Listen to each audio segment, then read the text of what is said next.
Hello dear students, welcome to a new video.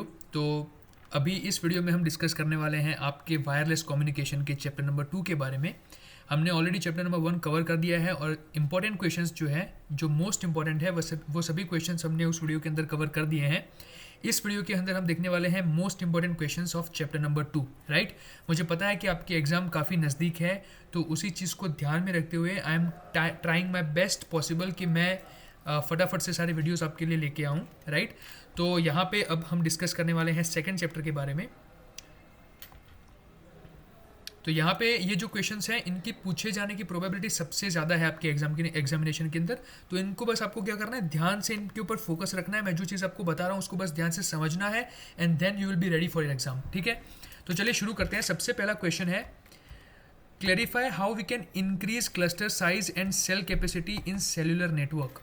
तो आपका जो सेल्यूलर नेटवर्क है उसमें आप जो क्लस्टर साइज है और जो सेल की कैपेसिटी है उसको कैसे बढ़ा सकते हैं, यानी कि आपके नेटवर्क की कैपेसिटी को आप किस तरीके से बढ़ा सकते हैं, उसके बारे में बात करनी है, राइट।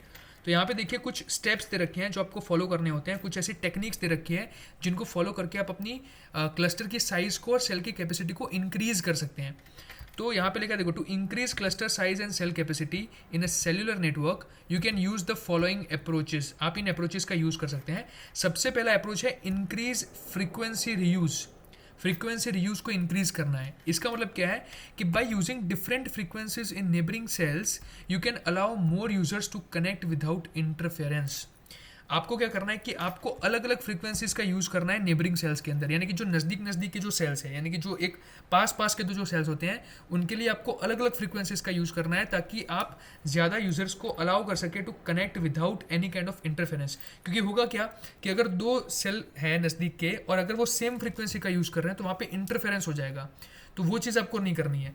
जो लार्जर क्लस्टर्स होते हैं वो एकोमोडेट कर सकते हैं more cells which increases overall capacity. इसलिए आपको ये ध्यान रखना है कि आपका जो क्लस्टर है वो लार्ज रहे, ठीक है, जिससे आप ज़्यादा सेल्स को एकोमोडेट कर सके। और उसके लिए आपको डिफरेंट फ्रीक्वेंसीज का यूज़ करना है। जितनी आप डिफरेंट फ्रीक्वेंसीज का यूज़ करेंगे उतनी आपकी जो इंटरफेरेंस है वो कम होगी और सेल की कैपेसिटी जो है वो बढ़ने वाली है। तो ये इंक्रीज फ्रीक्वेंसी रीयूज, ये पहली टेक्निक आप यूज़ कर सकते हैं। उसके बाद आता है सेक्टरिंग।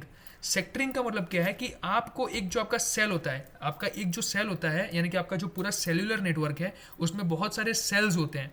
उसमें से जो आपका एक सिंगल सेल है उस सेल को आपको मल्टीपल सेक्टर्स में डिवाइड करना है, ठीक है। मल्टीपल सेक्टर्स, यूजुअली कितने सेक्टर होते हैं, 3 सेक्टर होते हैं। यानी कि एक सेल है, ठीक है, यहाँ पे देख लो, यहाँ पे हमारे पास जैसे कि एक सेल है, मान लीजिए हमारा एक सेल है, इसको मैं ऐसे ड्रॉ कर रहा हूँ। इसको आपको 3 सेक्टर में इस तरीके से डिवाइड करना है। ये हो गए 3 सेक्टर। तो ये 3 सेक्टर में डिवाइड होगा एंड ईच सेक्टर, यहां पे वन सेकंड देखिए, each sector can handle its own set of users. और हर एक जो सेक्टर होगा वो अपने खुद के सेट ऑफ यूजर्स को हैंडल करेगा, effectively increasing the capacity of that cell. और इससे होगा क्या कि उस सेल की कैपेसिटी बढ़ जाएगी। तो सेक्टरिंग में हमें क्या करना है कि हमें सेल को जो है वो डिफरेंट सेक्टर्स में डिवाइड करना है और हर एक सेक्टर जो होगा वो एक डिफरेंट सेट ऑफ यूजर्स को हैंडल करेगा। इससे आपकी जो सेल की कैपेसिटी है वो बढ़ गई क्योंकि आपने उसको सेक्टर में डिवाइड कर दिया। उसके बाद आता है सेल स्प्लिटिंग। सेल स्प्लिटिंग में आप क्या करते हैं कि अगर आपका सेल कंजेस्टेड है, यानी कि एक सेल के ऊपर बहुत सारे यूजर्स हैं, यानी कि एक ही सेल को बहुत सारे यूजर्स जो है वो यूज़ कर रहे हैं, कंट्रोल मतलब कर रहा है एक सेल बहुत सारे यूजर्स को, तो उस केस में क्या होगा कि आपका जो सेल है वो कंजेस्टेड हो जाता है, यानी कि उसके ऊपर ट्रैफिक बहुत ज़्यादा हो जाता है। तो ऐसे केस में आप क्या कर सकते हैं, you can create smaller cells within it, यानी कि आपको उसके अंदर छोटे छोटे सेल्स क्रिएट करने हैं by using the method of splitting. अब इससे होगा क्या, तो this adds more cells to the network. इससे आपके सेल में बहुत सारे, मतलब क्या होगा, बहुत सारे सेल्स आपके नेटवर्क के अंदर आ जाएंगे, आपके नेटवर्क में बहुत सारे सेल्स क्रिएट हो जाएंगे और इससे होगा आपकी कैपेसिटी बढ़ जाएगी विदाउट नीडिंग मोर स्पेक्ट्रम, यानी कि ज़्यादा स्पेक्ट्रम की आपको नीड भी नहीं पड़ेगी। और by dividing your entire cell into smaller cells, splitting के मेथड से you will be able to increase the capacity of your network. आपकी नेटवर्क की कैपेसिटी बढ़ जाएगी बिकॉज हर एक जो आपका इंडिविजुअल सेल होगा, जो छोटा सेल आपने क्रिएट किया एक बड़े सेल में से, वो सेल उसका खुद का बेस स्टेशन होगा और उसका जब खुद का बेस स्टेशन होगा तो वो भले कम नंबर में यूजर्स है लेकिन उसको अच्छे से हैंडल कर पाएगा, राइट। उसके बाद नेक्स्ट है यूज़ ऑफ एडवांस्ड टेक्नोलॉजीज। तो यहाँ पे हमें कुछ एडवांस्ड टेक्नोलॉजीज का यूज़ करना है, लाइक मीमो, जिसका मतलब है multiple input multiple output and beam forming. ये कुछ मेथोलॉजीज है, मैं इनके डीप में नहीं जाऊँगा बिकॉज हमारे पास उतना टाइम नहीं है। बस आप ये समझ लो कि कुछ ऐसी टेक्नोलॉजीज आती है, यानी कि multiple input multiple output and beam forming, जिसका आपको इंप्लीमेंटेशन करना है। ये मेथड क्या करती है एग्जैक्टली, यहाँ पे नेक्स्ट एल में लिखा है, देखो, this methods enhance signal quality and allow multiple users to connect more efficiently increasing capacity. यानी कि ये मेथड्स बेसिकली आप इतना समझ लो कि ये जो है वो एनहेंस करती है सिग्नल की क्वालिटी को, आपकी सिग्नल की क्वालिटी को बढ़ाती है, और ये मल्टीपल यूजर्स को जो है वो ज़्यादा एफिशिएंटली कनेक्ट करने में हेल्प करती है, जिससे आपकी कैपेसिटी बढ़ रही है। ठीक है, उसके बाद नेक्स्ट है इम्प्रूविंग बैकहोल। अब बैकहोल का मतलब क्या है, देखिए यहाँ पे बैकहोल यानी कि जो उसका जो फिजिकल इंफ्रास्ट्रक्चर है उसको आपको इंप्रूव करना है। So upgrade the connections between cells and the core network. Cells का जो कोर नेटवर्क के साथ कनेक्शन है उसको इंप्रूव करो। Faster backhaul can support more data traffic boosting overall capacity. यानी कि जितना अच्छा आपका नेटवर्क होगा, जितना अच्छा कनेक्शन होगा सेल्स के बीच में और कोर नेटवर्क के बीच में, यानी कि जितना आपका फास्ट होगा बैकहोल, उतना ज़्यादा आप ज़्यादा ट्रैफिक को हैंडल कर पाओगे, सपोर्ट कर पाओगे, और ओवरऑल कैपेसिटी आपकी बूस्ट होगी। तो ये कुछ टेक्निक्स है, राइट। इंक्रीजिंग फ्रीक्वेंसी रीयूज, यानी कि आपको डिफरेंट फ्रीक्वेंसीज अलोकेट करनी है टू द नेबरिंग सेल्स, जिससे कैपेसिटी इंक्रीज हो। सेक्टरिंग, यानी कि एक सेल को मल्टीपल सेक्टर्स में डिवाइड करना है, ताकि हर एक सेक्टर जो है वो अपने खुद के सेट ऑफ यूजर्स को हैंडल कर सके। सेल स्प्लिटिंग, यानी कि आपको एक सेल को बहुत सारे सेल्स में कन्वर्ट करना है, ताकि हर एक सेल जो है वो यूजर्स को इंडिविजुअली हैंडल कर सके। यूज ऑफ एडवांस्ड टेक्नोलॉजीज, आप मीमो यानी कि multiple input multiple output and beam forming जैसी टेक्निक का यूज करके आप सिग्नल की क्वालिटी को इंक्रीज कर सकते हैं। And then improving backhaul, यानी कि you have to improve the connection between cells and the core network, जिससे आपकी सिग्नल की क्वालिटी जो है वो इंप्रूव हो, ओवरऑल कैपेसिटी जो है वो इंक्रीज हो, और वो आपके यूजर डेटा का जो ट्रैफिक है, मतलब यूजर का जो ट्रैफिक है उसको अच्छे से हैंडल कर सके, right. So these were the techniques जिसकी मदद से आप सेल की कैपेसिटी को इंक्रीज कर सकते हैं। Now next question, give proper reason of difference between co channel interference and adjacent channel interference. ठीक है, हमें यहाँ पे देना है difference between co channel interference and adjacent channel interference. ये एडजस्ट नहीं है एक्चुअली, ये एडजेसेंट होगा। ठीक है, एडजेसेंट चैनल इंटरफेरेंस। तो इसके बीच में क्या डिफरेंस है उसको समझते हैं। देखिए, co channel interference occurs when two और more cells use the same frequency channel simultaneously. समझो इस बात को। को चैनल इंटरफेरेंस का मतलब क्या है कि जब दो या तो फिर दो से ज्यादा सेल्स जो है वो सेम फ्रीक्वेंसी चैनल को यूज करें। यानी कि अब मैं आपको एक सिंपल यहाँ पे दिखाता हूँ। देखिए, आपको एक सिंपल डायग्राम बता रहा हूँ, ये एक्चुअली डायग्राम ड्रॉ करके बताना, लेकिन आपको एक सिंपल डायग्राम बता रहा हूँ कि ये आपकी एक फ्रीक्वेंसी चैनल मान लो, ठीक है। और यहाँ पे जैसे कि ये एक सेल है और ये भी एक सेल है। Now both of these cells are using this same frequency channel, तो इसको हम बोलते हैं को चैनल इंटरफेरेंस। यानी कि occurs when two or more cells use the same frequency channel simultaneously। एक साथ में जब वो दो से ज़्यादा जो सेल्स होते हैं वो सेम फ्रीक्वेंसी चैनल को यूज़ करें, तो उसको बोलते हैं को चैनल इंटरफेरेंस।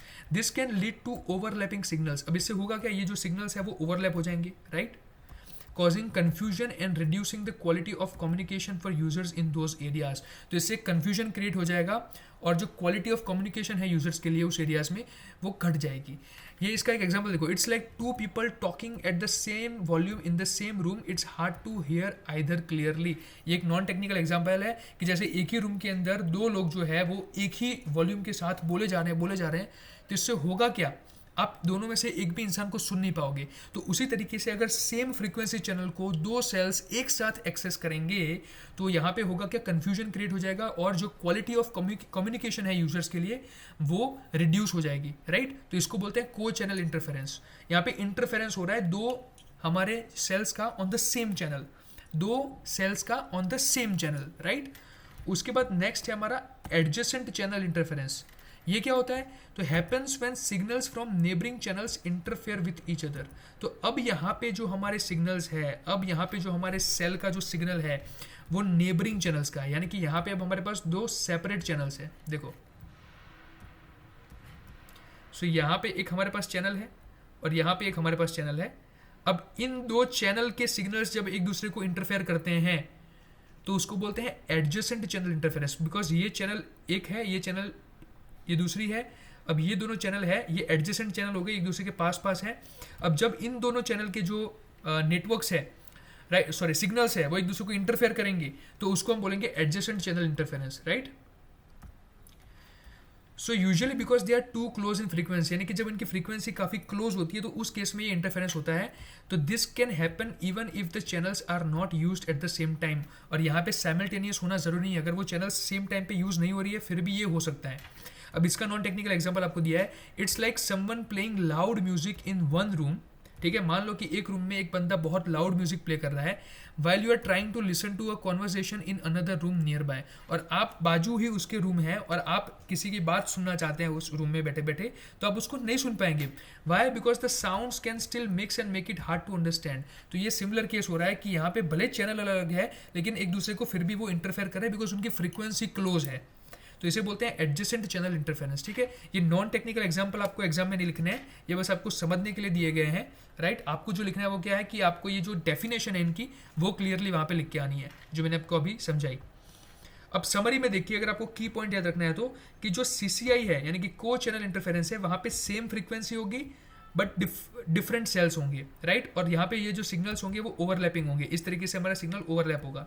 यहाँ पे क्या है कि हमारे नियर बाय फ्रीक्वेंसीज है, यानी कि चैनल अलग अलग है लेकिन जो सिग्नल है उनकी फ्रीक्वेंसी बहुत क्लोज है, तो इसकी वजह से आपका इंटरफेरेंस होगा दो चैनल्स के बीच में। समझ में आया? ओके, चलिए आगे बढ़ते हैं।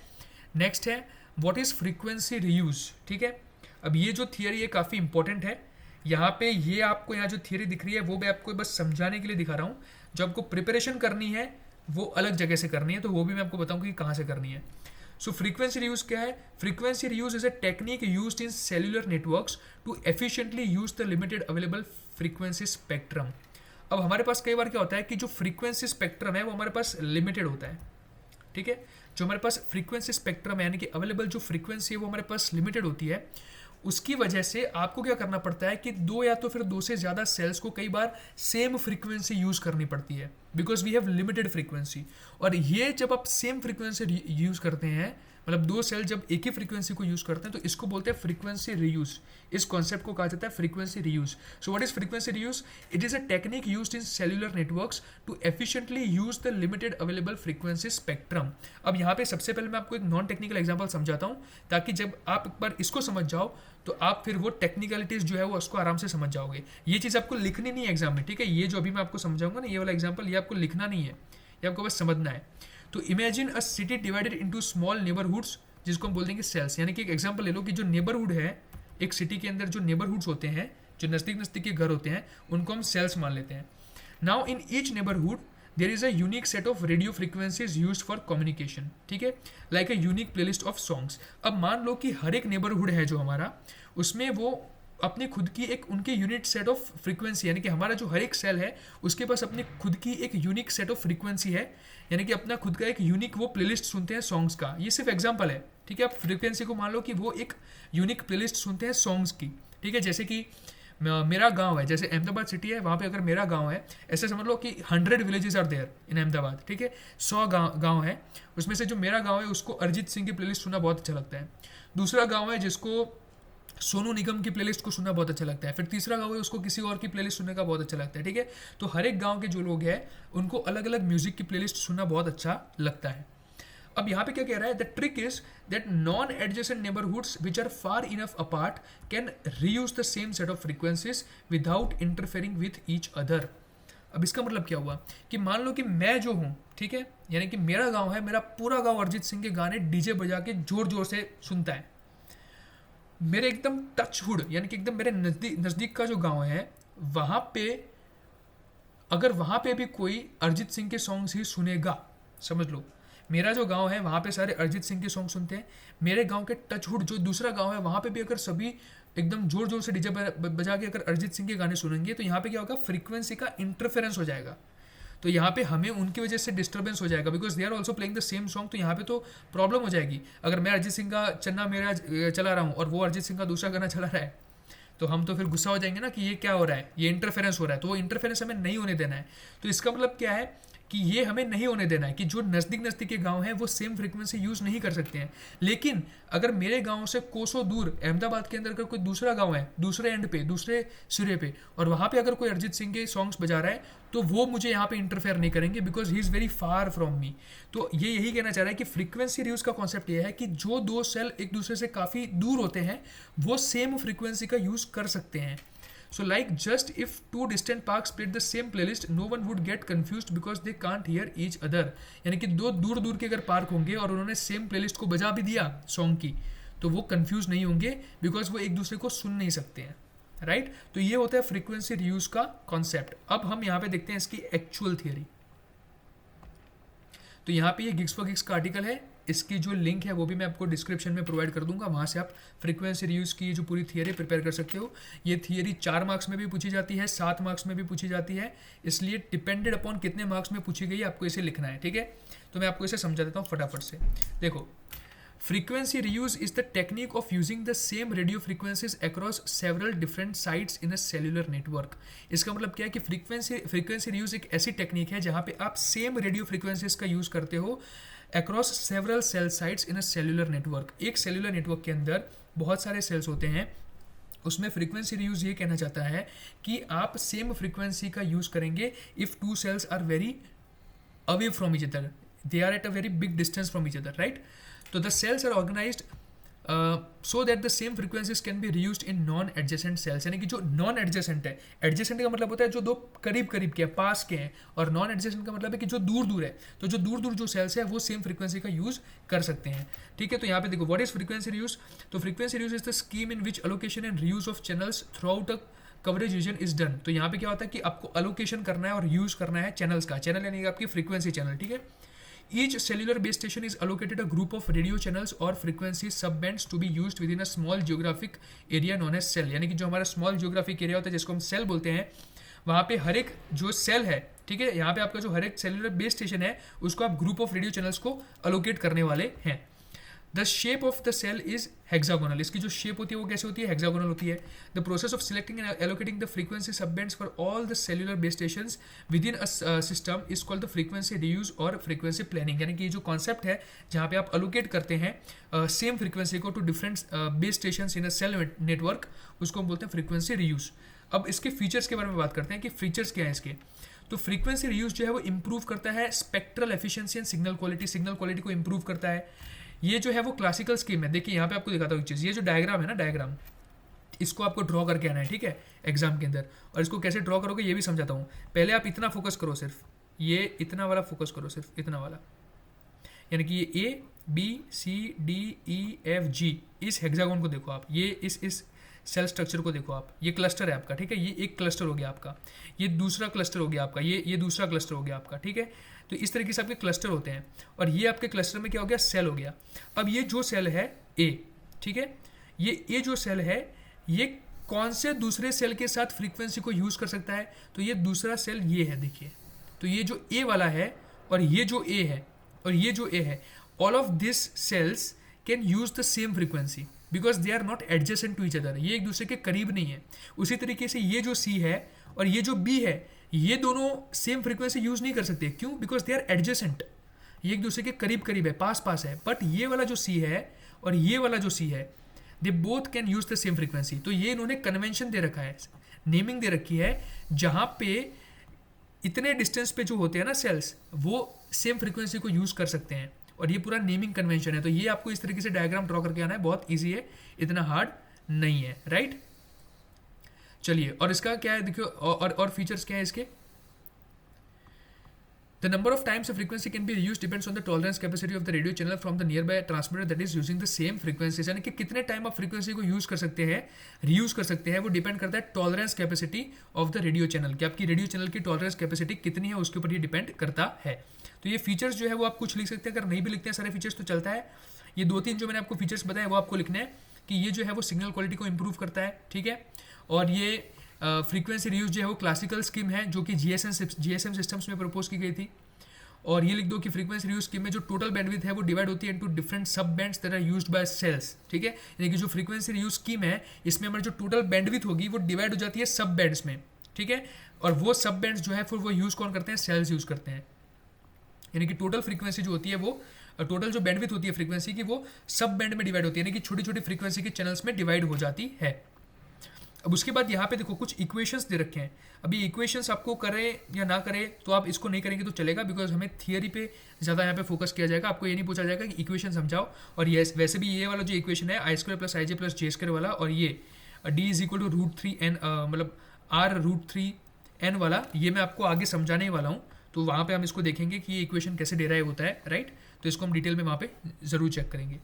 अब यहाँ पे देखिए इसके एडवांटेजेस की बात कर लेते हैं। तो एडवांटेजेस क्या है इसके, तो यहाँ पे देखो कितनी चीज़ें पहले आपको लिखनी है, समझ लो। आपको व्हाट इज फ्रीक्वेंसी रिड्यूस ये लिख देना है, 2-3 उसके फीचर लिख देना, ये डायग्राम ड्रॉ कर देना, ठीक है। उसके बाद आपको उसके एडवांटेजेस लिखने हैं। एडवांटेजेस क्या है, इंप्रूव्ड स्पेक्ट्रल एफिशिएंसी, यानी कि by reusing the same frequency in different geographic areas spectral efficiency can be improved, because यहाँ पे डिफरेंट सेल्स जो है वो सेम फ्रीक्वेंसी को यूज करें, इससे आपका जो स्पेक्ट्रम है वो बढ़ेगा, वो ज़्यादा और उसका यूसेज हो रहा है, ठीक है। फिर बेटर क्वालिटी ऑफ सर्विस, तो आप क्या कर रहे हैं, with the ability to reuse the same frequency in different cells the interference between cells can be minimized. यहाँ पे इंटरफेरेंस मिनिमाइज होगा because we are providing the same frequency to different cells, और ऐसे सेल्स जो एक दूसरे से दूर है तो वहाँ पे इंटरफेरेंस कम होगा। फिर it is cost effective, because यहाँ पे आप सेम फ्रीक्वेंसी का यूज़ कर रहे हैं फॉर डिफरेंट सेल्स, तो ये कॉस्ट भी इसका कम लगता है। It is increased network capacity, इसकी जो नेटवर्क कैपेसिटी है वो और ज़्यादा बढ़ जाती है, बिकॉज यहाँ पे ज़्यादा से ज़्यादा सेल्स जो है वो फ्रीक्वेंसी का लाभ उठा पाते हैं, उनको फ्रीक्वेंसी मिल पाती है, तो इससे जो नेटवर्क की कैपेसिटी है वो बढ़ जाती है, राइट।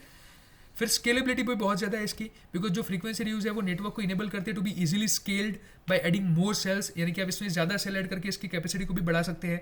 तो स्केलेबिलिटी हो गई, इंक्रीज्ड नेटवर्क कैपेसिटी हो गई, ये सारे कुछ पॉइंट्स है जो आपको लिखने हैं कि scalability, capacity, cost effective, quality, efficiency, ये सारे इसके एडवांटेज हो जाएंगे। डिसएडवांटेजेस की बात करते हैं, तो कई बार क्या होता है कि अगर आपने सही से ध्यान नहीं दिया और अगर नज़दीक के दो सेल्स यानी कि ज़्यादा दूर ना हो वैसे सेल्स भी अगर यूज़ करने लगे सेम फ्रीक्वेंसी को, तो यहाँ पे इंटरफेरेंस बढ़ जाएगा और वो आपकी प्रॉब्लम क्रिएट कर सकता है, को चैनल इंटरफेरेंस हो जाएगा।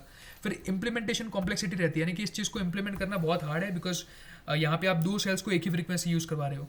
फिर यहाँ पे क्या होगा, रिड्यूस्ड कवरेज भी हो सकता है, बिकॉज यहाँ पे आपको स्मॉलर सेल्स रखने पड़ेंगे टू अचीव हायर कैपेसिटी, तो इसकी वजह से जो कवरेज एरिया है हर एक सेल का वो रिड्यूस हो जाता है, जिससे आपको ज़्यादा बेस स्टेशन एंड इंफ्रास्ट्रक्चर को इंक्लूड करना पड़ेगा। फिर इंक्रीज्ड पावर कंजप्शन, ठीक है, बिकॉज यहाँ पे आप स्मॉलर सेल्स रखेंगे, सेल्स को छोटा रखना पड़ेगा, तभी आप दो सेल एक फ्रीक्वेंसी को यूज़ कर पाएंगे, तो उसकी वजह से आपको बेस स्टेशन ज़्यादा चाहिए, बिकॉज जितने सेल है उतने बेस स्टेशन चाहिए, और अगर आप स्मॉलर सेल्स क्रिएट कर रहे हैं बहुत ज़्यादा तो आपको हर एक सेल के लिए उसका एक बेस स्टेशन चाहिए। तो यहाँ पे more base station are required leading to higher power consumption and operational cost, तो इससे हायर पावर कंजप्शन लगेगा और ऑपरेशनल कॉस्ट भी ज़्यादा लग जाएगा।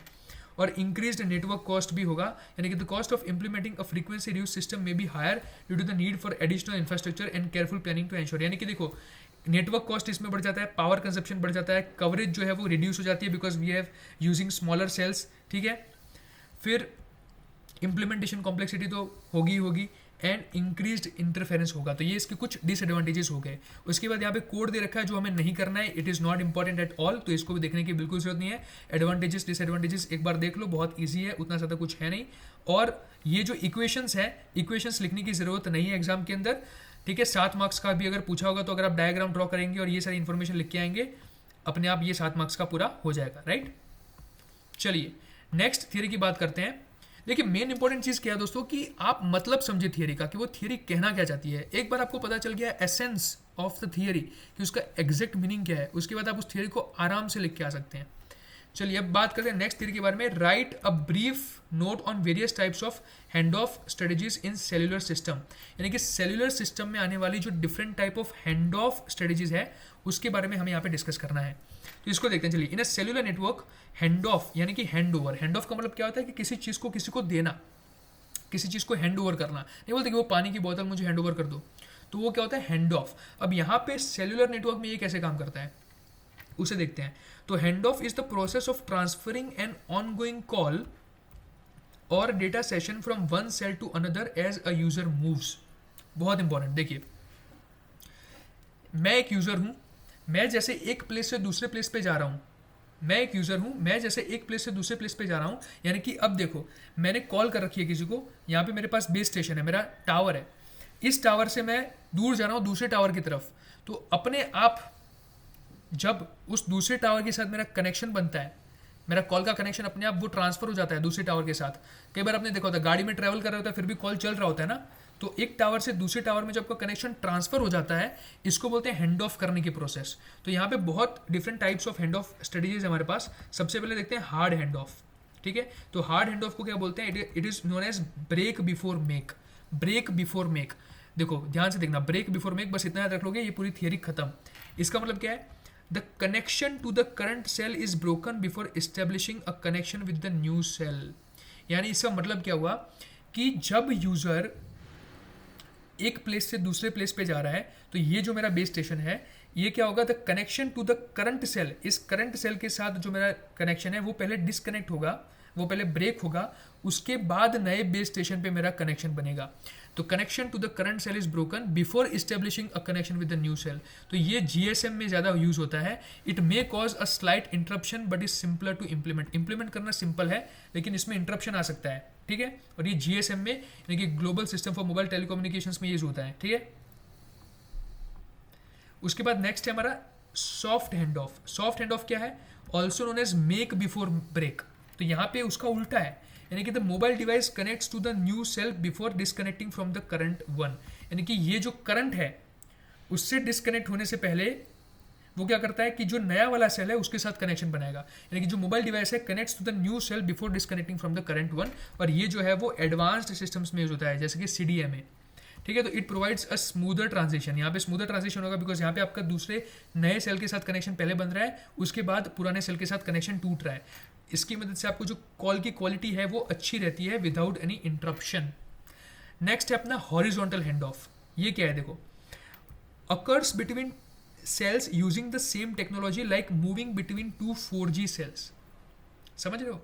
अगर मेरे दो टावर है, एक 4G का टावर है, दूसरा भी 4G का टावर है, एक सेल 4G का है, दूसरा भी 4G का है, तो उस केस में जब एक सेम टेक्नोलॉजी वाले टावर से दूसरे सेम टेक्नोलॉजी वाले टावर पे जब हैंड ऑफ होता है उसको बोलते हैं हॉरिजॉन्टल हैंड ऑफ। यानी कि occurs between cells using the same technology. ऐसे जब सेल हो कि जो सेम टेक्नोलॉजी का यूज करते हैं और उसके बीच में जब यूजर मूव हो, उसको बोलते हैं हम horizontal hand off. Okay, like moving between two 4G cells. तो it's the most common type of hand off in cellular networks. उसके बाद आता है वर्टिकल हैंड ऑफ। ये कब होता है? जब आप डिफरेंट टेक्नोलॉजीज के बीच में स्विचिंग करो, जैसे फ्रॉम 4G टू वाईफाई। सो ये कंटिन्यूस सर्विस एंश्योर करता है when moving between different networks. Definitely, because ये तो जरूरी है नहीं कि हर बार आपका नेटवर्क जो है वो 4G का ही आपको टावर मिले, राइट? घर पे अगर आपने नेटवर्क ऑन किया है और वहाँ से सीधा आपको वाईफाई पे जाना है, तो वो एक स्मूथ ट्रांजिशन होना चाहिए। तो ये आपको क्या करता है? कंटिन्यूस सर्विस प्रोवाइड करता है moving between different network types. और ये काम कौन करता है? Vertical hand of. उसके बाद आता है इंट्रा सेल हैंड ऑफ। ये क्या होता है? देखो, इंट्रा सेल यानी कि सेल के अंदर हैंड ऑफ हो रहा है। This handoff happens within the same cell but between different channels और सेक्टर्स। यानी कि सेम सेल के अंदर ही ये हैंड ऑफ होता है, लेकिन हमें पता है कि सेल के अंदर भी अलग अलग क्या होते हैं? सेक्टर होते हैं। तो जो सेक्टर के बीच में जो होता है ना हैंड ऑफ, उसे बोलते हैं intra cell hand off, used to reduce interference और balance the load within the cell. तो ये इंटरफेरेंस को रिड्यूस करता है जो सेल के बीच में होता है वो, और उसको बैलेंस करता है लोड को। तो ये हो गया हमारा क्या? Intra cell hand of. ठीक है, तो हमने देख लिए सारे के सारे टाइप्स। टोटल 5 टाइप्स है हैंड ऑफ के। कौन कौन से? Hard handoff, soft handoff, horizontal hand of, vertical handoff and intra cell hand of. अब बात करते हैं concept of co channel cells के बारे में कि को चैनल सेल्स का कॉन्सेप्ट क्या है। बड़ा सिंपल कॉन्सेप्ट है। देखो, अब को चैनल के अंदर आप फ्रीक्वेंसी रियूज की थ्योरी के बारे में मेंशन कर सकते हो, काफ़ी कुछ उसका है। क्योंकि को चैनल सेल्स का मतलब क्या है? जब दो सेल ऐसे हो जो सेम फ्रीक्वेंसी को यूज करते हैं तो उसको बोलते हैं को चैनल सेल्स। जैसे कि ये वाला हमने आपको एग्जांपल समझाया था कि ये जो ए है, ठीक है, ये मेरा एक क्लस्टर हो गया। उस क्लस्टर के अंदर ये मेरा जो एक सेल है ए, ये ए और ये ए दोनों एक ही फ्रीक्वेंसी को यूज करेंगे। तो ये दोनों क्या हुए? ये को चैनल सेल्स हुए। इसको क्या बोलेंगे हम? Co channel cells. So what are co channel cells? Co channel cells are cells in a cellular network that use the same frequency channels for communication, जो सेम फ्रीक्वेंसी चैनल्स का use करते हैं। This cells are placed far apart from each other to avoid interference. यानी कि interference को avoid करने के लिए ये जो दोनों सेल्स है वो एक दूसरे से काफी दूर रखे जाते हैं। ओके, तो ये चीज आपको समझनी है कि this cells are placed far apart from each other to avoid interference. बिल्कुल यहाँ पे देखो, ये ए और ये ए मैंने तभी आपको बताया, this are far apart from each other, कि जिससे किसी भी प्रकार का इंटरफेरेंस ना हो। अब इसको आप एग्जाम्पल से भी समझिए, एक एग्जाम्पल भी यहाँ पे, think of it like a set of loud speakers playing the same song eight the same volume in different rooms of a building. ठीक है, तो आप एक ऐसा समझ लो कि हमारे पास एक सेट है लाउड स्पीकर्स का जो सेम सॉन्ग प्ले कर रहा है eight the same volume in different rooms of a building, in different rooms, यानी कि ये एक रूम हो गया, दूसरा एक रूम हो गया, इन दोनों रूम के अंदर सेम वॉल्यूम पे सेम सॉन्ग प्ले हो रहे हैं, बट ये दोनों रूम जो है वो एक दूसरे से काफ़ी दूर है। ठीक है, if the rooms are far enough apart, people in one room won't hear the speakers from another room, यानी कि एक रूम के जो लोग हैं वो दूसरे रूम की आवाज़ को नहीं सुनेंगे, तो कोई कन्फ्यूजन नहीं होगा। Similarly in a cellular network, co-channel cells are spaced out in such a way that their signals don't overlap, कि उनके जो सिग्नल्स है वो ओवरलैप नहीं होते हैं, allowing the network to reuse frequencies and efficiently cover a large area without interference। तो इससे आप लार्ज एरिया जो है वो कवर कर सकते हैं और फ्रीक्वेंसी रीयूज भी आपका काफ़ी अच्छे तरीके से हो सकता है। ओके, चलिए नेक्स्ट है थियरी अपनी, एक्सप्लेन चैनल असाइनमेंट स्ट्रेटेजीज। ठीक है, चैनल असाइनमेंट स्ट्रेटेजीज हमें समझानी है कि क्या होती है।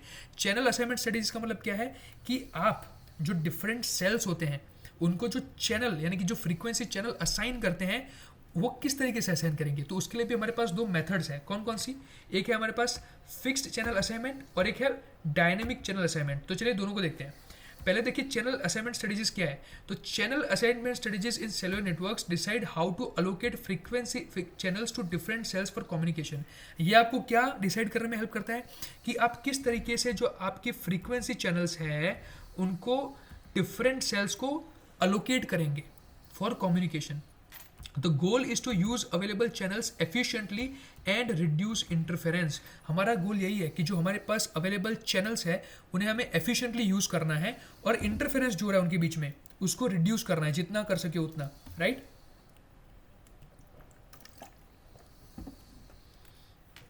तो उसमें हमारे पास सबसे पहले है फिक्स्ड चैनल असाइनमेंट। ये क्या बोल रहा है, each cell is assigned a specific set of channels which it always uses. यानी कि मान लो कि एक सेल है उसको आपने एक स्पेसिफिक सेट ऑफ जो चैनल्स है उसको वो प्रोवाइड कर दिया कि ले भाई तुझको मैं 10 एग्जांपल के लिए कि मैं तुझको 10 चैनल दे रहा हूँ, अब ये तेरी। ठीक है, एक सेल है उसको आपने क्या किया, एक स्पेसिफिक सेट ऑफ चैनल्स को असाइन कर दिया कि मैं तुझको 10 चैनल दे रहा हूँ, अब तू जो करना है वो कर, जो हमेशा वो यूज़ कर सकता है। Now if all the channels in a cell are busy, अब मान लो कि इस सेल की सारी चैनल्स जो है वो बिजी है, तो उस केस में क्या होगा कि जो नए कॉल्स आएंगे वो हैंडल नहीं कर पाएंगे जब तक आपकी कोई भी चैनल फ्री ना हो। तो ये यहाँ पे प्रॉब्लम हो जाएगी, because if all the channels of a cell are busy and in case आपको कुछ काम पड़ गया, like if you want to make a call, तो उस केस में आपकी कोई फ्रीक्वेंसी चैनल जो है वो मतलब है ही नहीं, क्या बोलते हैं, फ्री नहीं है। तो अगर वो फ्री नहीं है तो आप कैसे कॉल करोगे, बिकॉज फ्रीक्वेंसी चैनल तो चाहिए। जब तक अगर आपको कोई चैनल ही नहीं मिल रही, कोई माध्यम ही नहीं मिल रहा है कॉन्टैक्ट करने के लिए, तो आप कैसे करोगे। तो उस केस में वहाँ पे गड़बड़ हो जाएगी। तो it is simple and easy to manage but not flexible when there is high traffic. तो यानी कि हाई ट्रैफिक के केस में फिक्स्ड चैनल असाइनमेंट की जो मेथड है वो काम नहीं करती है। अब नेक्स्ट आता है हमारा डायनेमिक चैनल असाइनमेंट। तो ये क्या होता है, यहाँ पे जो चैनल्स है are not fixed to any cell. यहाँ पे आपकी जो चैनल्स है वो फिक्स नहीं होगी किसी सेल के लिए, instead they are assigned as needed. यानी कि जैसे जैसे किसी सेल को ज़रूरत पड़ेगी चैनल्स की, वैसे वैसे आप चैनल्स को अलोकेट करोगे। यहाँ पे आप फिक्स नंबर ऑफ जो चैनल्स है वो किसी सेल को नहीं दोगे। तो when a call is made, अब इस केस में अगर कोई बंदा कॉल करता है तो नेटवर्क क्या करेगा, the network checks which channels are free, कि कौन कौन से चैनल फ्री है, and assigns one to the cell, और जो फ्री होगी वो चैनल वो सेल को असाइन कर देगा। तो this strategy is more flexible, can handle high traffic better and reduces the chances of interference, but it's more complex to manage. इसको मैनेज करना काफ़ी डिफिकल्ट है, but it is more efficient, right. It is more flexible and it can handle high traffic. ये high traffic को भी handle कर सकता है। तो ये हमारी दो क्या हो गई, टेक्निक्स हो गई, मेथड्स हो गई, जहाँ पे हम बात कर रहे थे फिक्स्ड चैनल असाइनमेंट के बारे में और डायनेमिक चैनल असाइनमेंट के बारे में, जो हमें बताता है कि किस तरीके से आपको जो है चैनल्स को असाइन करना है या तो फिर अलोकेट करना है टू अ सेल, राइट। चलिए आगे बढ़ते हैं। अब ये क्वेश्चन बोल रहा है why we use hexagon shape in cell structure, give the proper reason. हमें ये बताना है कि हम हेक्सागोन शेप का ही यूज क्यों करते हैं सेल स्ट्रक्चर को रिप्रेजेंट करने के लिए, या तो सेल स्ट्रक्चर के लिए सेल का स्ट्रक्चर जो होता है उसके अंदर हेक्सागोन शेप ही हम क्यों यूज करें। चलिए इसके बारे में बात करते हैं। The hexagon shape is used in cellular structures because it efficiently covers an area without leaving gaps or overlapping। तो यहाँ पे देखो हेक्सागोनल शेप क्या होती है, देखो यहाँ पे बिल्कुल भी स्पेस जो है वो बचती नहीं है। It efficiently covers the area in the cellular network and specially जो हमारा जो नेटवर्क होता है वो सर्कुलर होता है, तो उसमें जो एरिया है वो एफिशिएंटली जो है वो आप हेक्सागोन के थ्रू कवर कर सकते हैं. सो यहाँ पे वही चीज़ कही गई है कि the hexagon shape is used in cellular structures because it efficiently covers an area without leaving gaps or overlapping, यानी कि इसमें ओवरलैपिंग भी नहीं होती और किसी प्रकार की गैप भी नहीं रहती.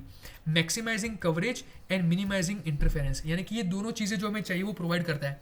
आपका जो कवरेज है उसको मैक्सिमाइज करेगा, यानी कि आप मैक्सिमम स्पेस कवर कर रहे हो, और साथ ही में ओवरलैपिंग नहीं हो रही है, यानी कि इंटरफेरेंस भी नहीं होगा दो सेल्स के बीच में, राइट. तो इसके जो एडवांटेजेस है वो क्या है, it provides you the optimal coverage, ये आपको ऑप्टिमल कवरेज प्रोवाइड करता है, राइट. यानी कि hexagons fit together perfectly without gaps, providing complete coverage of an area unlike circles और स्क्वायर्स. और सर्कल और स्क्वायर में ये चीज़ हमें देखने को नहीं मिलती है, बट यहाँ पे आपको वो चीज़ देखने को मिलेगी कि अच्छे से पूरा एरिया कवर कर लेगा.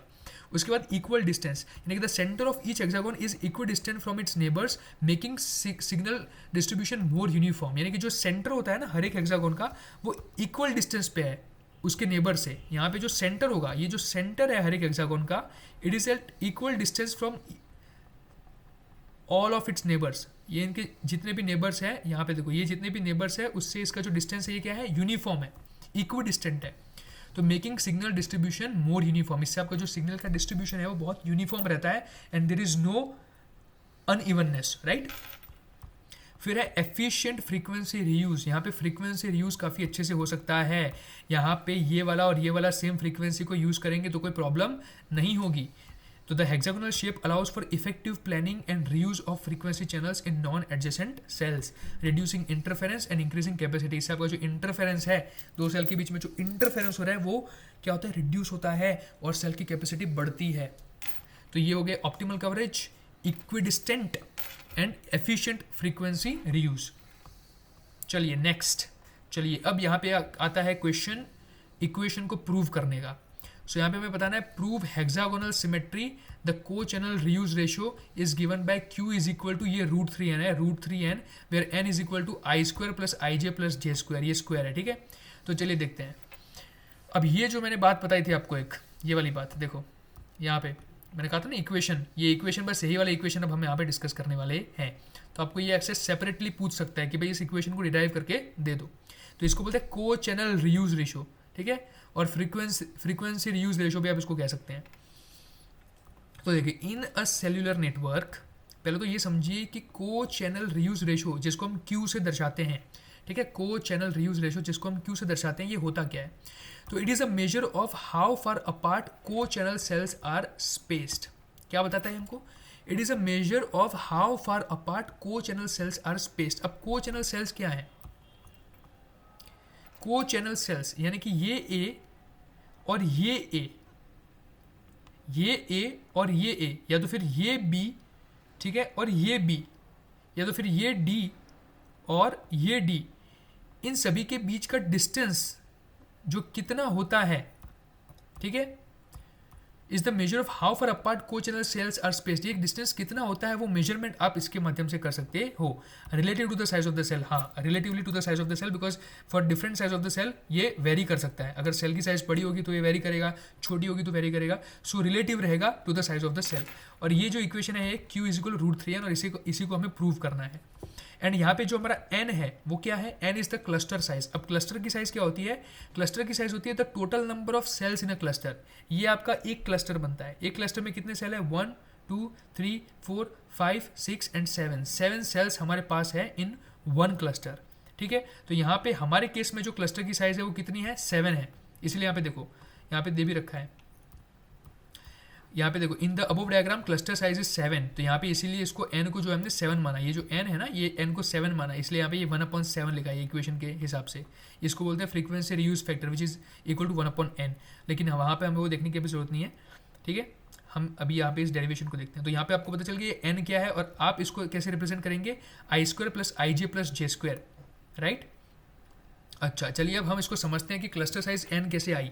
The cluster size n represents the number of cells in a group that uses a unique set of frequencies before repeating. यानी कि एक क्लस्टर के अंदर हमारे जो टोटल नंबर ऑफ सेल्स होते हैं इसको हम बोलते हैं n, ठीक है. और यहाँ पे देखो, यहाँ पे एक चीज़ बहुत इंपॉर्टेंट रखी है, that uses a unique set of frequencies. ये सभी के सभी यूनिक सेट ऑफ फ्रीक्वेंसीज का यूज़ करेंगे। क्यों? क्योंकि यहाँ पे देखो ये ए ये सी इन दोनों की फ्रीक्वेंसी अलग है, ये ए ये डी इनकी अलग है, ये ई डी, इन सभी के जो क्लस्टर में जितने भी सेल्स होते हैं ये सभी तो अलग अलग फ्रीक्वेंसी यूज़ कर रहे हैं ना एक दूसरे से, इनकी एक दूसरे से जो फ्रीक्वेंसी है वो तो अलग अलग है। तो इसीलिए यहाँ पे कहा गया कि क्लस्टर के अंदर जितने भी सेल्स होते हैं they all use a unique set of frequencies, ये सभी के सभी यूनिक सेट ऑफ फ्रीक्वेंसीज का यूज़ करते हैं। और इसको हम डिफाइन कैसे करते हैं? N is equal to I square plus I J plus J square, where I and J are non negative integers use to identify the relative position of co channel cells in hexagonal grid. ठीक है, तो ये position है, relative position दिखाते हैं co channel cells के। अब hexagonal symmetry की बात करते हैं, तो ये बहुत इंपॉर्टेंट। देखो हेक्सागोनल ग्रिड के अंदर the distance between the centre of two adjacent hexagon is called the radius R. अब रेडियस आर क्या है अपनी? रेडियस आर क्या है अपनी? देखो तो रेडियस आर है, जैसे हमारे पास ये ए हो गया ए, अब ये ए का जो सेंटर है और ये जी का सेंटर है, ये जो डिस्टेंस हुआ इसको बोलते हैं अपनी रेडियस, ये अपनी रेडियस हो गई। तो हमारी रेडियस क्या है? R. In hexagonal grid the distance between the centres of two adjacent hexagon, ये जो दो एडजेसेंट हेक्सागोन होते हैं, ये जो दो एडजेसेंट हेक्सागोन होते हैं उनके बीच का जो डिस्टेंस होता है उसको हम बोलते हैं रेडियस। ठीक है, और को चैनल डिस्टेंस किसको बोलते हैं? जिसको हम डी से रिप्रेजेंट करते हैं। तो it is the minimum distance between the centres of two co channels, यानी कि दो को चैनल्स के बीच के जो सेंटर का डिस्टेंस होता है ये और ये, इसको हम बोलेंगे D, distance between the centres of two co channel cells. तो cells using the same frequency, जो सेम फ्रीक्वेंसी का यूज करते हैं, राइट। अब हम डिराइव करते हैं Q is equal to root 3, यानी कि को चैनल रीयूज रेशियो कितना होगा। तो क्यू का जो फॉर्मूला है वो क्या है? डी बाय आर है। ठीक है, क्यू का फॉर्मूला है डी बाय आर, याद रखो। डी यानी कि क्या? Distance between the two co channel cells, और आर यानी क्या? Distance between the two adjacent hexagonal cells in the same cluster. तो डी डिवाइड बाय आर। इससे अब हम क्या करेंगे? डी को प्रिंसिपल बनाएंगे, तो डी क्या हो जाएगा? Q into R, but Q हमारा क्या था? Root 3n। अब आप सोचेंगे भाई क्यू तो हमें फाइंड करना था, फिर भी हम यहाँ पे रख रहे हैं, हाँ ये डेरिवेशन ऐसे ही है। सो यहाँ पे हम क्या लिखेंगे कि using the geometry of hexagon हमें ये को चैनल डिस्टेंस डी मिलता है इस तरीके से, root three N into R. और फिर आपको क्या करना है कि ये डी की जो वैल्यू है यहाँ पे रख देनी है। तो Q is equal to D by R है, तो root 3n into R by R is equal to root 3n। तो इस तरीके से आप जो अपना को चैनल रीयूज रेशियो है इसको फाइंड कर सकते हैं। ये आपको फाइनली डिराइव करके दिखाना था, राइट। तो it is as simple as that. इसकी टर्मिनोलॉजीज को समझ लो। ये सारी चीज़ें अगर आप चाहे तो फ्रीक्वेंसी रीयूज में मेंशन कर सकते हैं, अगर आप इक्वेशन डिराइव करना चाहे तो। ठीक है, ये सेम इक्वेशन आप डिराइव कर सकते हैं, बट उसमें ये सारी डिटेल्स जो है वो लिखने की ज़रूरत नहीं है। तो ये हमें पता चल गया कि को चैनल रीयूज रेशियो क्या होता है एक हेक्सागोनल सेलुलर नेटवर्क का, is indeed Q is equal to root 3n। अब बात करते हैं नेक्स्ट थ्योरी के बारे में।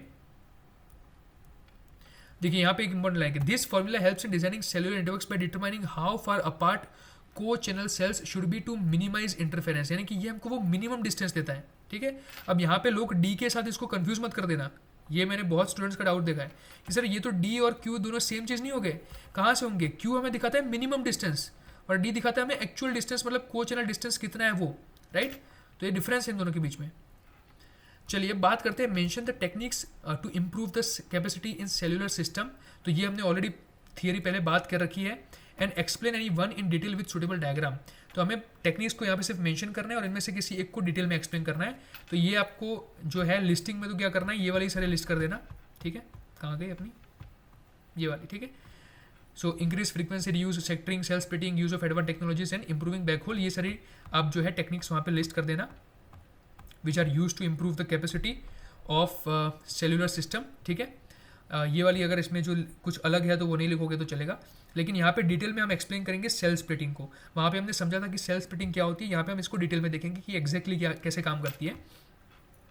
तो देखो cell splitting is a technique where a large cell is divided into smaller cells. ये तो मैंने आपको बताया था कि जहाँ पे आप एक लार्ज सेल को स्मॉलर सेल्स में डिवाइड करते हैं। Now each smaller cell has its own base station. अब हर एक जो स्मॉलर सेल होगा उसका खुद का बेस स्टेशन होगा and a reduced coverage area, और उसका जो कवरेज एरिया होगा वो रिड्यूस होगा। क्यों? बिकॉज अगर लार्जर सेल है तो उसका कवरेज एरिया ज़्यादा होगा, लेकिन अगर उसके मैंने छोटे छोटे सेल्स बना दिए, उसमें से स्मॉलर सेल्स बना दिए, तो उसका कवरेज एरिया जो है वो कम हो जाएगा, लेकिन हर एक सेल का अपना खुद का एक बेस स्टेशन जरूर होगा। Now this helps increase capacity because smaller cells can handle more users bye adding more base stations, यानी कि ज़्यादा बेस स्टेशन होंगे तो वो ज़्यादा यूजर्स को हैंडल कर पाएगा। तो ये जो है वो आपकी कैपेसिटी को इंक्रीज करता है। फिर से सुनो, स्मॉलर सेल होगा, उसका खुद का बेस स्टेशन है और हर एक बेस स्टेशन जो है वो यूजर को हैंडल करेगा, तो इससे आपकी कैपेसिटी इंक्रीज हो जाएगी. अब more channels become available in the network since smaller cells reuse frequencies more effectively. अब यहाँ पे क्या होगा कि अगर आपके पास बहुत सारे सेल्स हैं तो आप बहुत ज़्यादा फ्रीक्वेंसी रीयूज भी कर सकते हो, तो इससे क्या होगा, कैपेसिटी भी बढ़ जाएगी. बिकॉज हमें पता है कि जो फ्रीक्वेंसी रीयूज है वो सिग्नल की क्वालिटी को बढ़ाता है, कैपेसिटी को बढ़ाता है, राइट. तो ये चीज़ भी आपको लिखनी है. अब ये कैसे काम करता है देखो, तो आपको ये सोचना है कि imagine a large circle representing a big cell. एक बड़ा सेल है आपके पास with a single base station, जिसके अंदर एक सिंगल बेस स्टेशन है. Now when more users start using the cell, अब समझ लो कि उसको बहुत ज़्यादा यूजर्स यूज़ करने लग गए, तो ये क्या हो जाएगा, कंजेस्टेड हो जाएगा, यानी कि उसके ऊपर बहुत ज़्यादा ट्रैफिक आ जाएगा, यूजर का बहुत ज़्यादा ट्रैफिक आ जाएगा. To handle more users the large cell is split into smaller cells. अब ये ज़्यादा यूजर्स को हैंडल कर सके इसलिए हमें क्या करना पड़ेगा, इसको छोटे छोटे सेल्स में डिवाइड करना पड़ेगा. Like breaking a large pizza into smaller slices. जैसे हम एक बड़े पिज्जा को छोटी छोटी स्लाइस में डिवाइड करते हैं ना, जैसे अपने सभी दोस्तों को दे सके. अब एक पिज्जा है बड़ा सा, खाने वाले बहुत ज़्यादा हो गए, तो क्या करना पड़ेगा, उसको काटना पड़ेगा और हर एक को एक एक पीस देना पड़ेगा. तो वही चीज़ यहाँ पे आप कर रहे हैं कि each small cell now has its own base station and covers a smaller area. ठीक है, तो यहाँ पे हम एक डायग्राम भी देखेंगे इसका.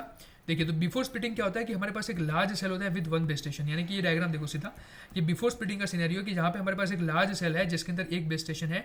उसके बाद जब उसको स्प्लिट कर देते हैं तो हमारे पास छोटे छोटे सेल्स बन जाते हैं, ये ए बी सी डी ई, जहाँ पे हमारे हर एक सेल का जो है खुद का एक बेस स्टेशन है. And each and every base station can handle its own set of users. ठीक है, इससे आपकी जो नेटवर्क की कैपेसिटी है वो बढ़ जाती है और जो कंजेशन हो रहा है वो रिड्यूस हो जाता है. ठीक है, बिकॉज आप ज़्यादा चैनल्स को ऐड कर सकते हो यहाँ पे, राइट.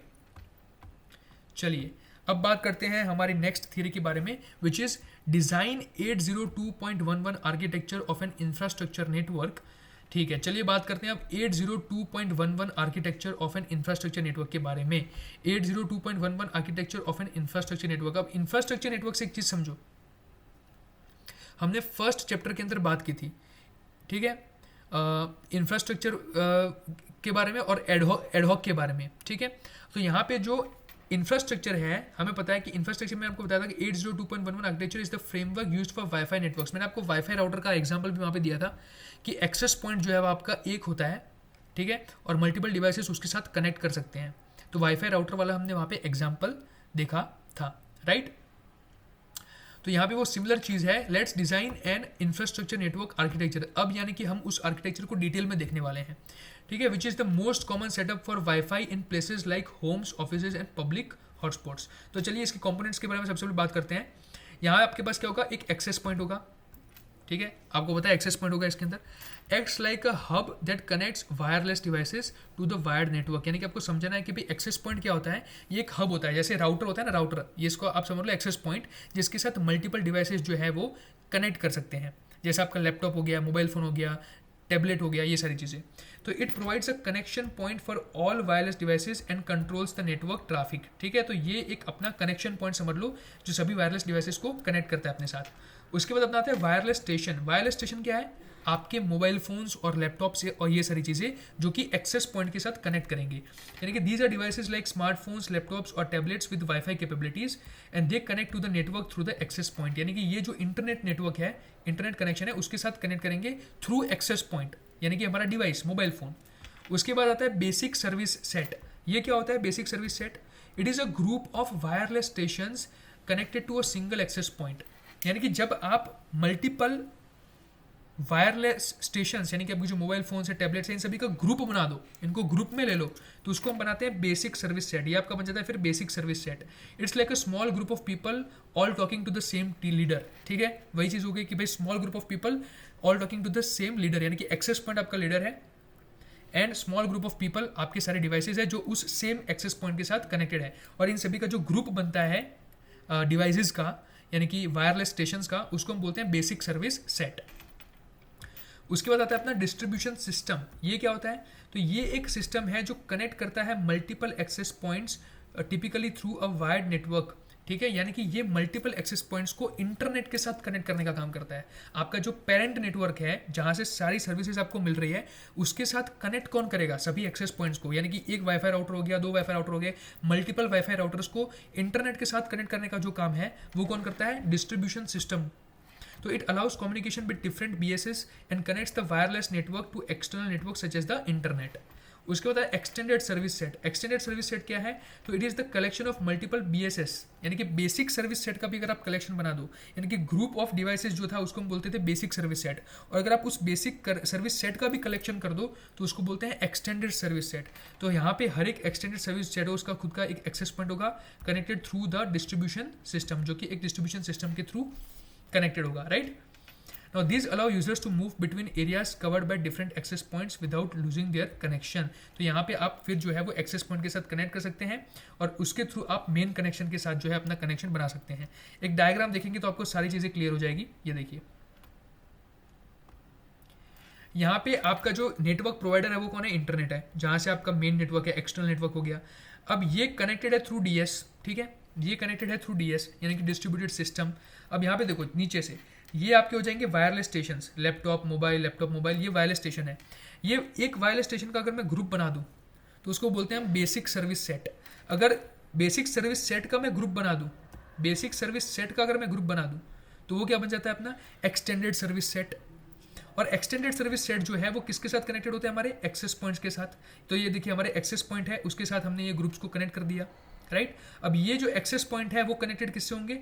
इंटरनेट नेटवर्क के साथ। तो इस तरीके से आपको डायग्राम ड्रॉ करना है कि आपके पास होता है basic service set which is the group of your wireless stations, then group of basic service set is called the extended service set, और फिर एक्सटेंडेड सर्विस सेट होते हैं वो कनेक्टेड होते हैं हमारे एक्सेस पॉइंट के साथ, राइट। और जो एक्सेस पॉइंट है वो कनेक्टेड होते हैं थ्रू DS यानी कि डिस्ट्रीब्यूशन सिस्टम के थ्रू, वो हमारे इंटरनेट नेटवर्क के साथ जो है वो कनेक्टेड होंगे, राइट। तो ये हमारे सारे के सारे पॉइंट्स क्लियर हो गए 802.11 इंफ्रास्ट्रक्चर नेटवर्क के, ठीक है। एक्सेस पॉइंट होगा, वायरलेस स्टेशन होगा, बेसिक सर्विस सेट होगा, डिस्ट्रीब्यूशन सिस्टम होगा, एक्सटेंडेड सर्विस सेट होगा, राइट।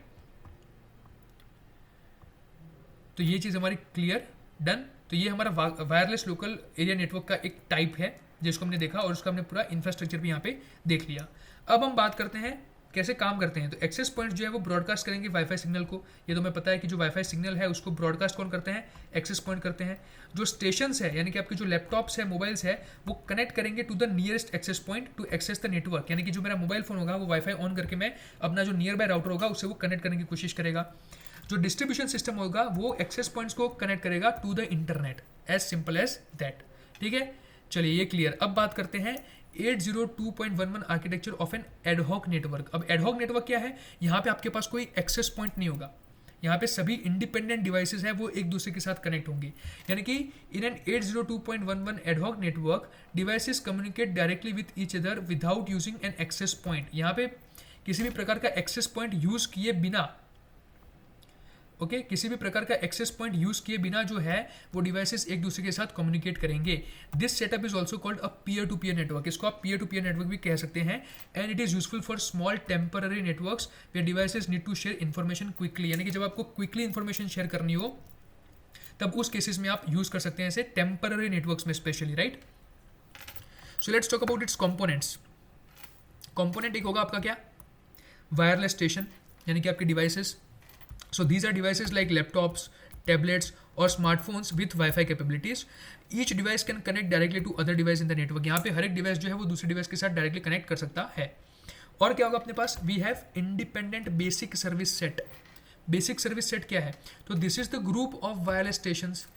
वो तो वहाँ पे भी होता था, तो यहाँ पे भी वही है। बेसिक सर्विस सेट की डेफिनेशन तो वही रहेगी। It is the group of wireless stations communicating directly with each other in an ad hoc network, यानी कि ये ग्रुप होगा वायरलेस स्टेशन का जो एक दूसरे के साथ कम्युनिकेट करेंगे directly in an ad hoc network, right. और इसका एक इंपॉर्टेंट पॉइंट है कि there is no central access point managing the communication. यहाँ पे कोई भी सेंट्रल एक्सेस पॉइंट नहीं होगा हमारे पास। ये कैसे काम करता है? तो all devices in the network are equal and communicate directly with each other. यहाँ पे कोई एक्सेस पॉइंट नहीं है, कुछ भी नहीं है। यहाँ पे सभी डिवाइसेस इक्वल है और एक दूसरे के साथ वो कम्युनिकेट करते हैं directly. And each device takes on the role of sending and receiving data. और हर एक जो डिवाइस है वो सेंड भी कर सकता है डेटा को और रिसीव भी कर सकता है विदाउट एनी इंटरमीडियरी, ठीक है। जैसे कि यहाँ पे आप अपना लैपटॉप ले लो, फिर लैपटॉप को आप मोबाइल के साथ कनेक्ट कर सकते हो, मोबाइल को टैबलेट के साथ, ठीक है। लैपटॉप जो है वो मोबाइल को भी इन्फॉर्मेशन भेज सकता है, मोबाइल जो है वो लैपटॉप को भी इन्फॉर्मेशन भेज सकता है, इसलिए 2 वे कम्युनिकेशन हो जाएगा, ओके। ये भी 2 वे, ठीक है। तो इस तरीके से तो यहाँ पे ये डायरेक्ट कम्युनिकेशन है। इसकी की कैरेक्टरिस्टिक्स क्या है कि there is no access point. यहाँ पे कोई एक्सेस पॉइंट नहीं होता है, ये टेम्पररी नेटवर्क है, ठीक है। और ये स्मॉल कवरेज एरिया के लिए यूज़ किया जाता है। चलिए नेक्स्ट। नेक्स्ट है what the types of wireless communication system. Wireless communication systems के कौन कौन से टाइप है। सो यहाँ पे ये टाइप्स जो है वो डिटेल में डिस्कस करने की जरूरत नहीं है, बस आप इसको देख लो। सैटेलाइट कम्युनिकेशन हो गया, जहाँ पे आप सैटेलाइट्स का यूज़ करते हैं, जो मतलब अर्थ के आजू बाजू जो सैटेलाइट्स होती है ना, जो ऑर्बिट करती है to send and receive signals, तो ये आपका एक कम्युनिकेशन टाइप हो गया। यानी कि आपको बेसिकली जितने भी टाइप्स के वायरलेस कम्युनिकेशन है वो यहाँ पे समझाने हैं। तो एक हो गया आपका सैटेलाइट कम्युनिकेशन, फिर हो गया रेडियो कम्युनिकेशन, जहाँ पे क्या होगा कि रेडियो वेव्स का यूज़ करेंगे आप कम्युनिकेशन करने के लिए over short to long distances. ठीक है, ये कहाँ पे यूज़ होता है, तो एफएम रेडियो में, वॉकी टॉकीज़ में, मेरीटाइम में, इन सब चीज़ों में। फिर इंफ्रारेड कम्युनिकेशन आ जाएगा, तो ये क्या करता है, इंफ्रारेड लाइट को यूज़ करता है to transmit data between devices. ये टीवी रिमोट में यूज़ होता है। ठीक है, तो आपको ये सारी बस पॉइंट याद रखने हैं कि टीवी रिमोट में आप जो यूज़ करते हैं वो कौन सा है, इंफ्रारेड कम्युनिकेशन। फिर आता है माइक्रोवेव कम्युनिकेशन, तो ये भी वायरलेस है। ये क्या करता है, हाई फ्रीक्वेंसी माइक्रोवेव्स का यूज़ करता है टू ट्रांसमिट सिग्नल्स। ये point two point communication links के लिए यूज़ होता है, सैटेलाइट कम्युनिकेशन में भी यूज़ होता है और रडार सिस्टम्स में भी यूज़ होता है। फिर अपना आता है ब्लूटूथ। ब्लूटूथ किस लिए यूज़ होता है, तो शॉर्ट रेंज कम्युनिकेशन के लिए यूज़ होता है for connecting devices like headphones, smartphones and laptops. Headphones connect करते हैं, ब्लूटूथ कनेक्ट करते हैं, राइट। अभी भी आप अपना ब्लूटूथ कनेक्ट करके सुन रहे होगे इस वीडियो को।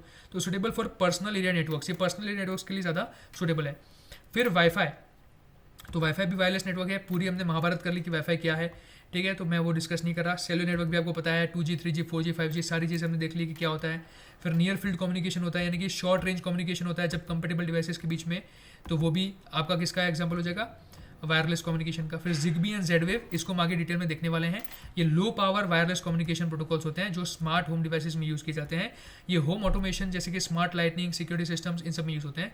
फिर लाइट फिडेलिटी जो है वो क्या होता है, विजिबल लाइट के लिए यूज़ करता है ये फॉर कम्युनिकेशन। तो यहाँ पे विजिबल लाइट का यूज़ करके आप कम्युनिकेशन करेंगे।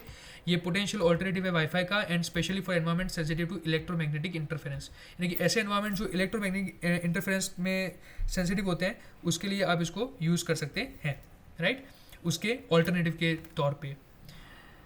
तो ये हो गया, ठीक है। ये टाइप्स एक बार आप फटाफट से देख लेना अपने आप, तो आपको क्लियर हो जाएंगे। अब हम देखते हैं last theory which is what is umbrella cell concept. Let's talk about this. Umbrella cell concept क्या है, बड़ा सिंपल है। The umbrella cell concept is a strategy used in cellular networks to improve service quality in areas with varying traffic densities and speed of users.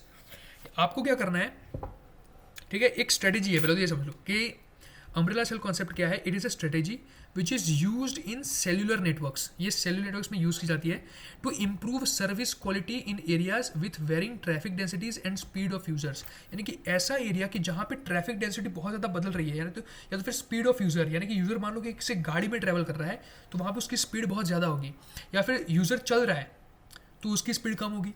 तो जो different scenarios है उस case में आप किस तरीके से अपनी जो सर्विस क्वालिटी है उसको इंप्रूव करेंगे, उसके लिए हम अम्ब्रेला सेल कॉन्सेप्ट का यूज़ करते हैं।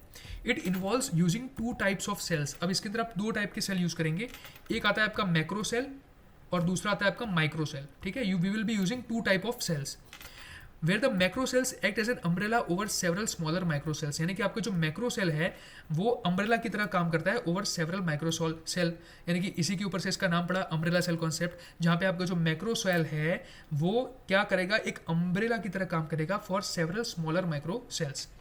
अब इसके की पॉइंट्स देखो, तो मैक्रो सेल्स के बारे में सबसे पहले हम बात करते हैं which is umbrella sales.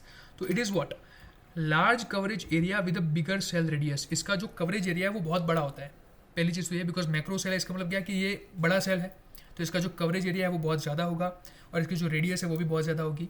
It is use to provide coverage to high speed users like vehicles on highways. ये बहुत इंपॉर्टेंट कीवर्ड है, ये आपको अगर एग्जाम में पूछा जाए तो मेंशन करना ही है। मैक्रो सेल्स का कब यूज़ करेंगे आप, कि जब it is mostly use to provide coverage to a high speed users. High speed users जो होते हैं, हाई स्पीड यूजर्स को कवरेज प्रोवाइड करने के लिए यूज़ होता है। जैसे कि व्हीकल्स, अगर कोई ट्रैवल कर रहा है और उस वक्त वो किसी के साथ कॉल पे बात कर रहा है और उसकी क्वालिटी एकदम अच्छी जा रही है, एकदम आराम से वो बात कर पा रहा है, एक बेस स्टेशन से दूसरे बेस स्टेशन की तरफ फटाफट से नेटवर्क ट्रांसफर हो रहा है, तो वो चीज़ किसकी वजह से होती है, मैक्रो सेल्स की वजह से होती है। Handles fewer handovers since the coverage area is larger. यहाँ पे जो है कवरेज एरिया काफ़ी बड़ा है, इसलिए आपके जो हैंडओवर होते हैं वो बहुत कम होते हैं। अब हैंडओवर क्या होता है, मैंने आपको पहले बताया था, hard handoff, soft hand of. Hand of का मतलब क्या है कि एक बेस स्टेशन से दूसरे बेस स्टेशन की तरफ जब आप जाते हैं वो, राइट। तो यहाँ पे जो कवरेज एरिया है वही बहुत ज़्यादा बड़ा है, तो यहाँ पे जो आपके हैंड ऑफ्स होंगे वो बहुत कम होंगे, समझ रहे हो। तो स्पेशली ये कहाँ पे होते हैं ऐसे टावर्स, आपने देखा होगा कि जब आप ट्रेन में ट्रेवल करते हैं तो उस वक्त आपने बहुत बड़े बड़े टावर्स देखे होंगे खेतों में, जब आप ट्रेन की खिड़की से बाहर देखते हो ना तो आपने बहुत बड़े बड़े टावर्स देखे होंगे। तो वो जो है वो किसके एग्जाम्पल्स है, they are the examples of macro cells. उनका जो कवरेज एरिया होता है वो बहुत बड़ा होता है, और बहुत बड़ा कवरेज एरिया होने की वजह से बार बार वहाँ पे वो हैंड ऑफ वाली जो प्रोसीजर है, वो जो मेथड है वो नहीं होती है, वो प्रोसेस नहीं होती है। तो उससे जो आपकी क्वालिटी है वो मेंटेन रहती है। कॉल की जो आप क्वालिटी होती है जो आप यूज़ करते हैं उसकी जो क्वालिटी है वो काफ़ी अच्छी बनी रहती है, बिकॉज वहाँ पे हम बड़े सेल्स का यूज़ करते हैं, राइट। तो ये आपको समझ में आ गया कि handles fewer handovers since the coverage area is larger. और दूसरी जगह जब हम बात करते हैं माइक्रो सेल्स की, तो माइक्रो सेल्स क्या होते हैं, they have smaller coverage area with a smaller cell radius. तो इनका जो कवरेज एरिया है वो क्या होता है, स्मॉल होता है, उतना बड़ा कवरेज एरिया नहीं होता है। इनकी जो कवरेज की जो रेडियस है वो काफ़ी छोटी होती है। तो it is used in areas with high user density such as city centres और शॉपिंग मॉल्स। तो ये जो स्टैटिक जगह होती हैं जैसे कि शॉपिंग मॉल्स हो गए, सिटी सेंटर्स हो गए, वहाँ पे ये इस तरह के जो हमारे टावर होते हैं वो लगाए जाते हैं। And it provides better service quality to low speed users like pedestrians. Pedestrians यानी कि वॉकिंग पीपल जो रोड के ऊपर चलते हैं ना, तो धीमे धीमे जा रहे हैं, शॉपिंग मॉल्स में शॉपिंग कर रहे हैं, ठीक है, घूम रहे हैं, तो वैसे लोगों को फिर वो मूव नहीं हो रहा है ना फास्ट, तो वहाँ पे हमें बड़े कवरेज एरिया की जरूरत नहीं है, बस उतने कवरेज एरिया को आपको संभालना है, वहाँ पे आपको अच्छी सर्विस क्वालिटी प्रोवाइड करनी है। तो that is the example of micro cells. So macro cells is the father of micro cells, ठीक है, ये आप समझ सकते हो, जहाँ पे वो अम्ब्रेला की तरह काम करेगा माइक्रो सेल के। चलिए अब बात करते हैं how it works. So the macro cell provides broad coverage and handles users moving quickly. तो ये ब्रॉड कवरेज प्रोवाइड करता है और जो क्विकली मूव करने वाले यूजर्स होते हैं उनको अच्छे से हैंडल करता है, reducing the number of hand overs required. और इससे आपके जो हैंड ओवर्स हैं वो क्या हो जाते हैं, रिड्यूस हो जाते हैं। और जो माइक्रो सेल है within the macro cell provide capacity for low moving users, यानी कि जो स्लो मूविंग यूजर्स हैं उनको ये सर्विस प्रोवाइड करते हैं, उनको अच्छी क्वालिटी प्रोवाइड करते हैं, हैंडल मोर ट्रैफिक, और ये ज़्यादा ट्रैफिक को हैंडल करते हैं। यानी कि एक ही जगह पे अगर बहुत ज़्यादा यूजर्स है तो उस केस में आप माइक्रो सेल लगा दो, और अगर आप व्हीकल ट्रैवल कर रहे हो तो उस केस में जो यूज़र कनेक्ट करता है वो किससे करेगा, मैक्रो सेल से करेगा, मैक्रो, ठीक है। तो एग्जाम्पल भी है, देखो, imagine a highway running through a city, the macro cell covers the highway to handle fast moving cars. तो ये हाईवे के पास ऐसे टावर्स आपको ज़्यादा देखने को मिलेंगे विदाउट फ्रीक्वेंट हैंडओवर्स, और हैंडओवर्स इसमें ज़्यादा नहीं होंगे। Meanwhile the city centre with lots of pedestrians is covered by multiple micro cells. तो वो बहुत मल्टीपल माइक्रो सेल्स वहाँ पे होंगे जो कि सिटी के अंदर बनाए जाएंगे for better call quality and data service, जिससे आपकी कॉल क्वालिटी अच्छी रहे और डेटा सर्विस भी अच्छी बनी रहे। तो ये स्टैटिक टाइप ऑफ यूज़ हो गया और वो डायनामिक टाइप ऑफ यूज़ हो गया। उसका एडवांटेजेस क्या है भाई, एफिशिएंट हैंड ओवर मैनेजमेंट है दोनों में, ठीक है, फिर इम्प्रूव्ड कैपेसिटी मिल जाएगी आपको, और बेटर सर्विस क्वालिटी जो है वो आपको मिल जाती है जब आप यूज़ करते हैं अम्ब्रेला कॉन्सेप्ट को, ठीक है। तो ये जो है वो दोनों चीज़ों को बैलेंस करता है, और इस हिसाब से जो गवर्नमेंट है वो टावर्स को जो है अलग अलग जगह पे इस्टेब्लिश करती है, राइट। तो इस हिसाब से हमने जो अपना सेकंड चैप्टर है उसको समझ लिया है, इंपॉर्टेंट क्वेश्चंस जो थे वो सारे कवर कर लिए हैं। एंड कीप थ्राइविंग, मेरे साथ बने रहिए, बाकी चैप्टर्स भी फटाफट से आ जाएंगे। Thank you so much watching this video, and please अपने फ्रेंड्स के साथ शेयर कीजिए इस वीडियो को, और जब आप ग्रेजुएट हो जाए अपने जूनियर्स के साथ भी इसे ज़रूर शेयर करना। So with that we are ending this video, thank you so much watching it.